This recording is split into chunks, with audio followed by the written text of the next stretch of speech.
육군특별지원병 출신 지휘관들이 요새 와서 좀 저평가되고 있는 이유 중에 하나가 이분들이 전투에서 지휘를 하니까 독전을 안 하면 안 되거든요. 부하에게 엄격하게 대하고 말하자면은 뭐 적전 이탈을 하면 현장에서 그냥 즉결 처분도 할 수밖에 없는 이런 상황이었으므로 거기서 좀 인심을 잃었다고 그럴까? 부하들로부터 너무 무섭게 대해서. 야, 저도 그런 부분이 이제 있기 때문에 저는 이 작업을 하면서 그 당시 일기 전쟁에 참전했던 분들의 해고록을 참 많이 봤습니다. 그래서 크로스 체킹을 합니다. 본인 자기 자신의 이야기만을 내가 평가하는 것이 아니라 다른 사람들은 어떻게 평가했는가, 또 그 문제에서 대해서는 또 어떤 특정한 사안에 대해서는 또 본인은 이렇게 이야기하는데 남들은 또 어떻게 이야기하는가, 뭐 그렇게 해서 이제 뭐 좀 더 사실에 접근하고자 뭐 했습니다만, 전체적으로 육군특별지원병 출신자들의 그 지휘관들이 독전을 한다라고 하는데, 거기에 대해서는 그렇게 나쁜 평을 들어본 적이 없습니다. 예를 들어서 송해찬 장군이 거기 기리 안강전투에서 조영구 소령을 즉결 처분을 했었습니다. 하지만 거기에 대해서 밑에 있는 부하들은 그럴 수밖에 없었다라고 이야기를 합니다. 그 상황이. 그러는 것은 저 고지를 지키라고 분명히 이야기를 했는데 한 번도 아니고 3번 정도까지 이렇게 계속 후퇴를 하게 되고 명령을 엄수하지 못했고 완수하지 못했고 명령.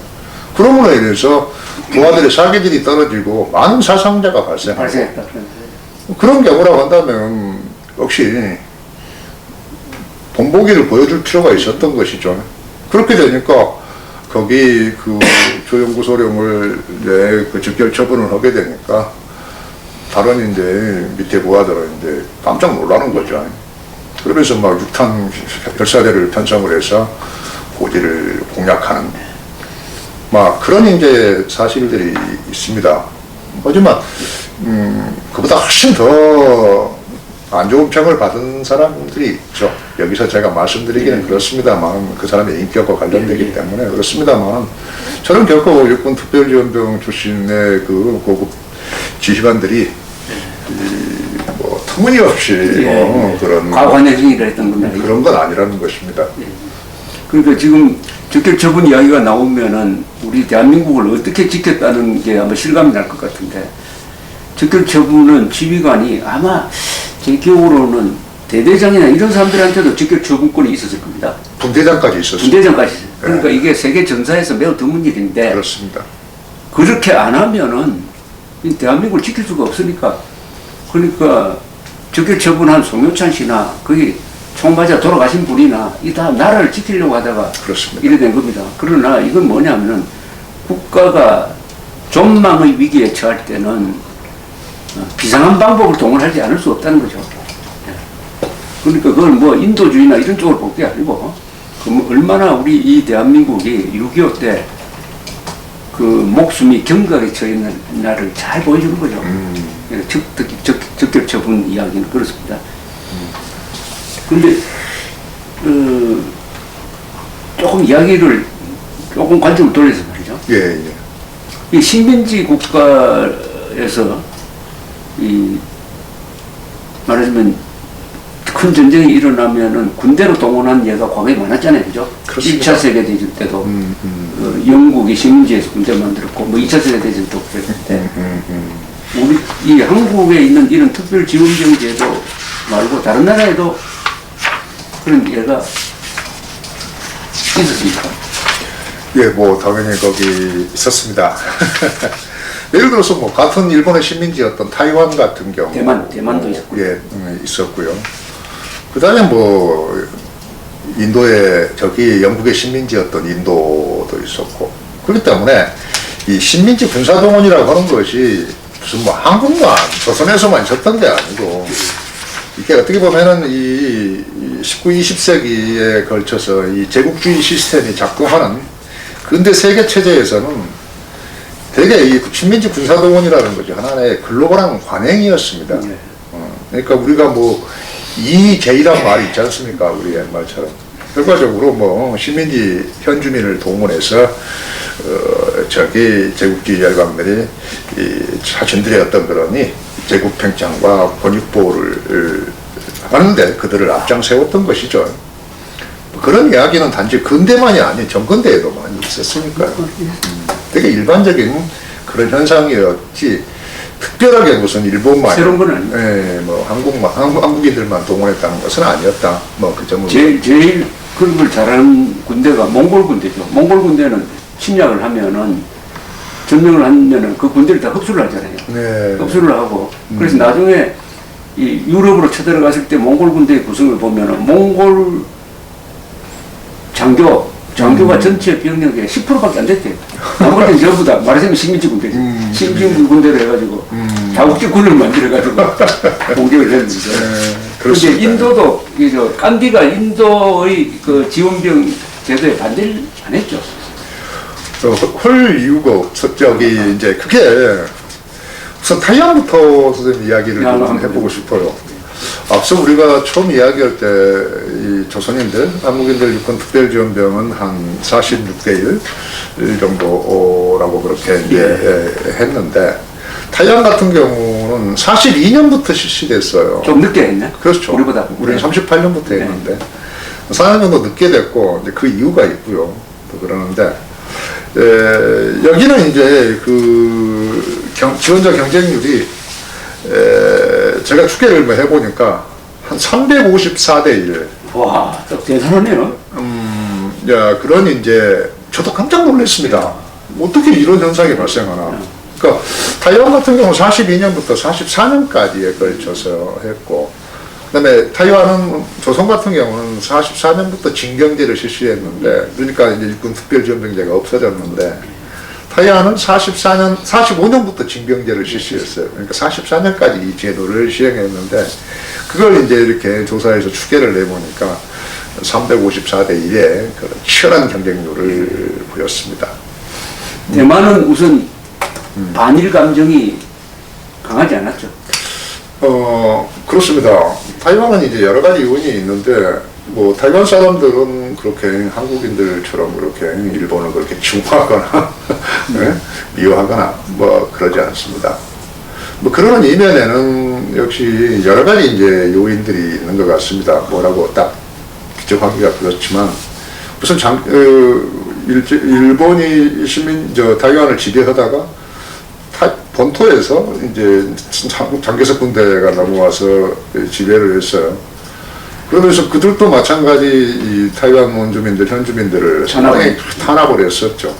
그런 것들이 이제 상호작용을 해가면서 오히려 더 일본을 평가하는 그런 이제 사회 분위기도 있었기 때문이 아닌가 그렇게 생각을 합니다. 이제 제일 중요한 게 우리 이 지원병들, 특별 지원병이 들어갈 때 그 사람들 의식 속에서 아, 우리가 이렇게 들어가는 거는 식민지 지배를 하고 있는 일본에 협력하는 거니까 이거는 민족을 반영하는 수치스러운 일이다. 더구나 독립운동하는 사람들이 지금 중국에서 저고생을 하고 있는데 이런 의식이 있었을까요? 민족 반영을 하고 있다는 의식이 있었을까? 전혀 없었습니다. 전혀 없었다고? 네. 아, 그럼 그러는 이유는 양심의 갈등이 없었다는 거죠? 그렇습니다. 저도 그런 것을 많이 발견하고자 노력을 했습니다. 그런데 이제 그분들이 남긴 여러 잡지에 쓴 글이라든가 혹은 이제 1990년대 초반에 들어와서 그분들이 한 70대가 넘어섰을 때 일본인 학자가 그분들을 인터뷰 증언을 채취한 기록이 있습니다. 그런 기록도 있고요. 상당히 리얼한 내용이기도 하지만 한국에서는 잘 알려져 있지 않더라고요. 뭐 그러는데 근데 이제 예를 들어서 이런 생각을 하는 겁니다.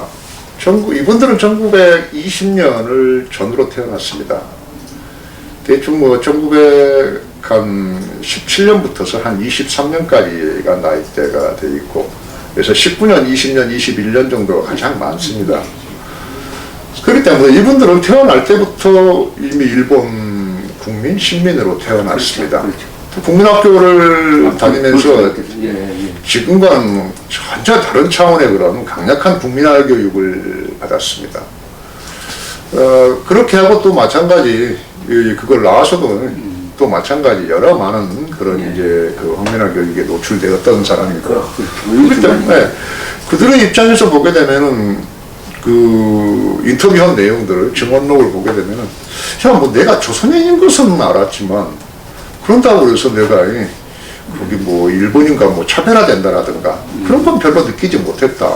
왜냐하면은 시골 촌에 있기 때문에 일본인들을 만나야 할 이유도 없고 그렇구나. 대등한 입장도 아니기 때문에 뭐 차별을 받아야 될 이유도 없고 뭐 파출소가 아니라 저 뭡니까 주재소에 일본 경찰은 있었겠지. 뭐 순사가 오지만 뭐 순사야 뭐 어떻게 보면은 1년에 한 번 볼까 말까 하나 할까 특별한 문제가 있으면 뭐 그렇기 때문에 그들의 입장에서 보게 되면은 이게 뭐 식민지냐 아니냐 뭐 조선인이냐 일본인이냐에 대한 그런 강렬한 어떤 그런 감정이 없었습니다. 그런 내용들을 리얼하게 써놓고 있습니다. 자기 자신은 또 이미 일본 국민이 되었다, 국민이 되었다라고 하는 생각을 갖고 있었고, 당연히 이런 지원병제가 있으면 국민으로서 국가를 지키기 위해서는 나갈 수 있다. 그렇기 때문에 전혀 뭐 심리적으로 뭐 그렇게 갈등을 해본 적이 없다. 너무 자연스럽지 않습니까? 우리는 뭐 한국인들은 일본 국민이었다라고 하는 사실을 우리가 부정하지 않습니까? 식민지기에. 그러다 보니까 이게 문제가 이렇게 독립운동사 중심으로 해가지고 문제를 풀어나가니까 탁동문 이야기입니다. 외국에 나가려면은 우리가 예를 들어서 연세대학 그 당시 뭐 대학 교수라든가 사람들이 해외 미국을 가거나 영국을 가면 전부 다 일본 국민으로서 영사관의 보호를 받는 거예요. 제3자가 보면은 일본인인데 본인이 아니다고 이야기해 말이 안 되는 거죠. 이게. 그러니까 이게 현실을 부정하면 안 되는데 제가 농담을 하면 저는 일본에서 났거든요. 아 그렇습니까? 1945년 10월에 났습니다. 그때 그럼 나는 국적이 뭐냐? 일본이죠. 그렇습니다. 네, 일본 국적입니다. 그러다가 46년에 한국으로 돌아왔어요. 그러면 그때는 대한민국으로 돌아온 게 아니고 미군정 시절이지, 그죠? 그렇죠. 그러니까 국적이 좀 애매해. 이게 미군정, 그렇다고 미국 사람도 아니고 국적이 없는 상태지. 그러니까 미군정 하에 저걸 갖고 있다가 드디어 48년 8월 15일 되면서 한국 국적을 취득을 했는데 6.25 때 또 이민군이 들어왔다고 우리 마을에 그 순간 나는 또 조선민주주의 인민공화국 국적으로 바뀌었고 저는 복지를 해가지고 다시 대한민국으로 돌아왔어요. 그러니까 일본, 미군정, 한국, 그 다음에 북한, 다시 한국 5번 국적이 바뀌었어요. 아, 또 그렇게 모시죠. 그렇게 보면은 지금 말씀하신 게 실감이 가죠. 그러니까 우리가 자꾸 이런 걸 잊어버리는데 일제시대 때 한국인은 국적이 일본인이었다. 일본인 아닌 나라가 없었다. 그죠? 나라가 없으니까. 그렇습니다. 그러니까 그 사실을 인정하고 우리 모두 일본 국민이었다는 걸 인정하고 그 기준에서 친일, 반일 뭐 이렇게 판단을 해야 되는데.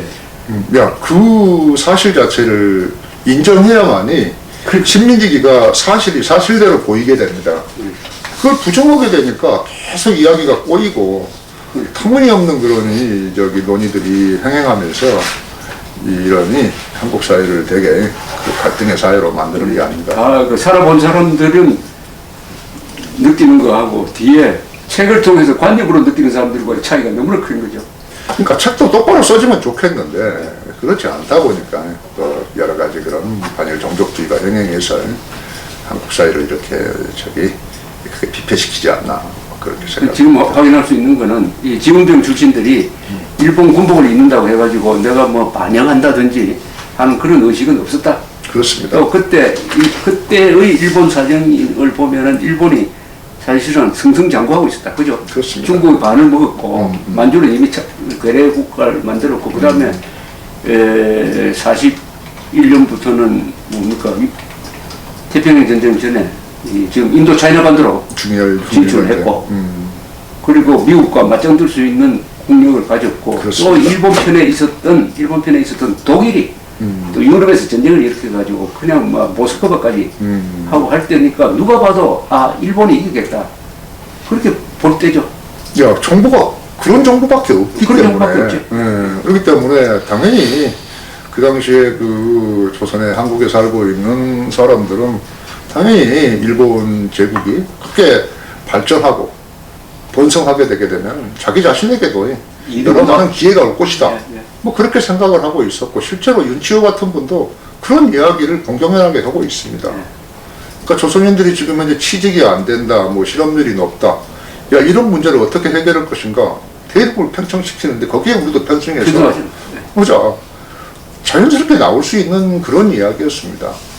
그리고 우리 누님한테 이야기 들은 바에 의하면은 그게 1942년 초에 싱가포르에 함락되죠. 예, 그렇습니다. 싱가포르 함락시킨 것을 굉장히 축하를 했습니다. 당시에. 그럴 수밖에 없는 게 영국의 가장 중요한 기지 아닙니까? 그죠? 그렇습니다. 그러나 영국이 자랑하는 프린스 오브 웨일스라는 그 전함을 격침시키고 해가지고 또 15만 명을 항복 왔습니다. 그렇습니다. 그러니까 이게 전사에서 어떻게 보면은 대동아 공영권이 이루어진다. 영국을 저렇게 영국군까지 그 앞에는 미군까지 작살을 냈습니까? 그래가지고 고무공을 싱가포르 말레이시아는 고무 아닙니까? 그죠? 예, 그렇죠. 고무공을 하나씩 학생들한테 선물로 나눠줬다는 겁니다. 그래요. 고무공을. 그러니까 이런 시기에 지원병으로 갔던 사람을 나중에 뭐 친일을 했다든지 이런 식으로 잣대를 들이대니까 기가 막혔겠다는 생각이 들고 있습니다. 야, 그렇기 때문에 이 육군 특별지원병 출신자들이 해방 이후에 그 겪게 되는 뭐 참담한 경험들이 있습니다.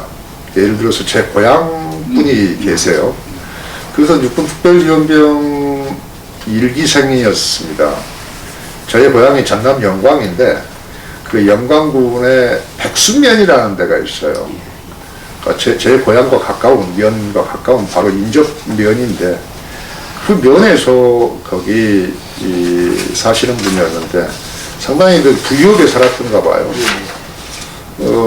그래서 뭐 땅도 많이 가지고 있는 그런 이제 분이셨는데 이분이 이제 그 육군 특별지원병을 지원해서 일기생으로 갔습니다. 그래서 이분이 누기니아 전선에 참전을 했어요.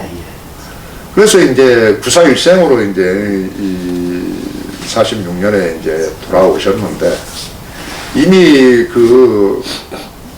거기 자기 양친이나 친지들은 전부 다 이미 죽은 줄 알고 제사까지 지내라는 거예요. 근데 이제 뭐 머리가 산발이 되고 수염이 이렇게 길고 몸이 완전히 말라있는 그런 이제 처참한 mol골로 이제 돌아왔겠죠. 이제 그렇게 해서 한 2년 정도를 이제 사회로 복귀하는 데 한 시간이 걸렸고 정신적인 충격도 있었고 육체적으로 힘들었고 그래서 이제 이분이 이제 공무원을 했어요. 이제 면석이로 읍사무소에 이제 근무하는 공무원으로 이제 사회생활을 시작을 했는데 그 전라남도 영광 지역이라는 게 여러 기록에도 있지만 상당히 그 좌익들의 준동이 심한 지역이었습니다. 뭐 그러다 보니까 그 주위 사람들의 그 육군 특별지원병 민족 반역자라고 하는 그런 직시 때문에 그 공무원을 그만둬야 했고 그래서 이제 전남 도경에 경찰로 이제 채용이 됐어요. 그렇게 해서 이제 시간이 흘러서 이분이 이제 그 6.25 전쟁을 이제 맡게 됐어요. 그래서 이 경찰들도 그 당시에는 이제 38선이 뚫렸다고 그러니까 이제 그걸 막기 위해서 그렇죠. 이 도경에서 경찰들을 모아가지고 한 300~400명 모아가지고 이 수원 이쪽까지 이제 왔던 모양이죠. 근데 그분의 남긴 기록에 의하면은 인터뷰 기록에 의하면은 300명의 경찰을 모아가지고 왔는데 이 총을 제대로 쏘는 사람이 없더라는 거예요.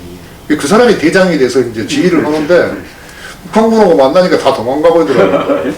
그래가지고 자기도 이제 어쩔 수 없이 다시 이제 이 전남도로 넘어왔는데 그러는 과정에서 어떤 일이 발생했냐면은 백수에 그 살고 계시는 자기 이 부모와 친지들 이 다수가 이 반동으로 몰려서 이 학살됐어요. 학살이 되는 거예요. 그 학살한 사람들이 전부 다 고향 사람들이라는 거예요. 아, 정말 그런 이야기를 듣고 제 고향에서도 이런 일이 있었다라고 생각을 하니까 정말 가슴이 아팠는데, 근데 그분은 경찰이면서도 보복을 하지 않았다고 그러더라고요. 이미 누군지는 다 알고 있으면서도 그렇게 해서 한 다수의 그 가족들을 다 잊어버린 거예요. 자기들 고아가 돼버린 겁니다. 그렇게 해가지고 이제 상당히 큰 정신적인 충격을 받고, 그러다 경찰을 하다가 이제 그만두시고 5.16 혁명 이후에 61년도부터 백수 읍장이 됐습니다. 읍장을 한 20년 정도를 하시고, 나이를 먹으면 먹을수록 자기가 지엄정을 가서 그것이 문제가 돼서 자기 부모와 친지들이 학살당했다는 생각 때문에 도저히 고향에서 더 이상 살 수가 없어서 서울로 올라와 버리더라고. 야, 그런 처절한 어떤 그런 이제. 정말 영광이 학살자가 제일 많죠. 한 25,000 명 넘지 않습니까? 그러니까 6.25 학살자 통계 보면은 예, 전국이 약 6만 명입니다. 6만 명 중에 4만 명이 전남 전북입니다. 그 중에 반이 영광입니다. 2만 명 맞죠? 예. 주로 교회 단위로 많이 당했지. 야, 그쪽에 그 염산면이 있습니다. 백승면, 군선면, 염산면, 포천면인데 그 염산면 일대 지역에 그 교회가 큰 교회가 있고 천주교회도 있고 그러는데 거기에 있는 그 신자들이 그야말로 섬에 끌려가서 못 살다만 그런 이제 어떻게 같은 모양 사람들이 그런 일들을 할 수 있는지 저는 참 저도 그걸 좀 알아보고 싶습니다. 사실은 이것도 연구 대상입니다. 영광대해 학살입니다. 2만 명이 영광대해 학살을 우리가 월간조선에서 자세히 쓴 기사가 있습니다. 아, 그렇습니까? 영광대해 학살. 그게 시간이 제가 언제냐 하면은 북진할 시기입니다, 지금. 아, 북진. 그러니까 주로 9월입니다. 9월. 9월. 1950년 9월에 그게 공백지대가 생겼어요. 말하자면은 우리 국군 주력이 그쪽으로 안 가고 해가지고 여기는 아직도 좌익이 잡고 있었다니까. 근데 사람들은 다른 데 소식을 듣고 이제 해방이 됐다 해가지고 나왔는데 당해버린 거예요. 그러니까 이길 때 보복을 한 게 아니고 사람이 이게 질 때 학살하는 게 아주 잔인하거든요. 급하니까. 하여튼 그런데 그 중에 한 분이 이분이네요.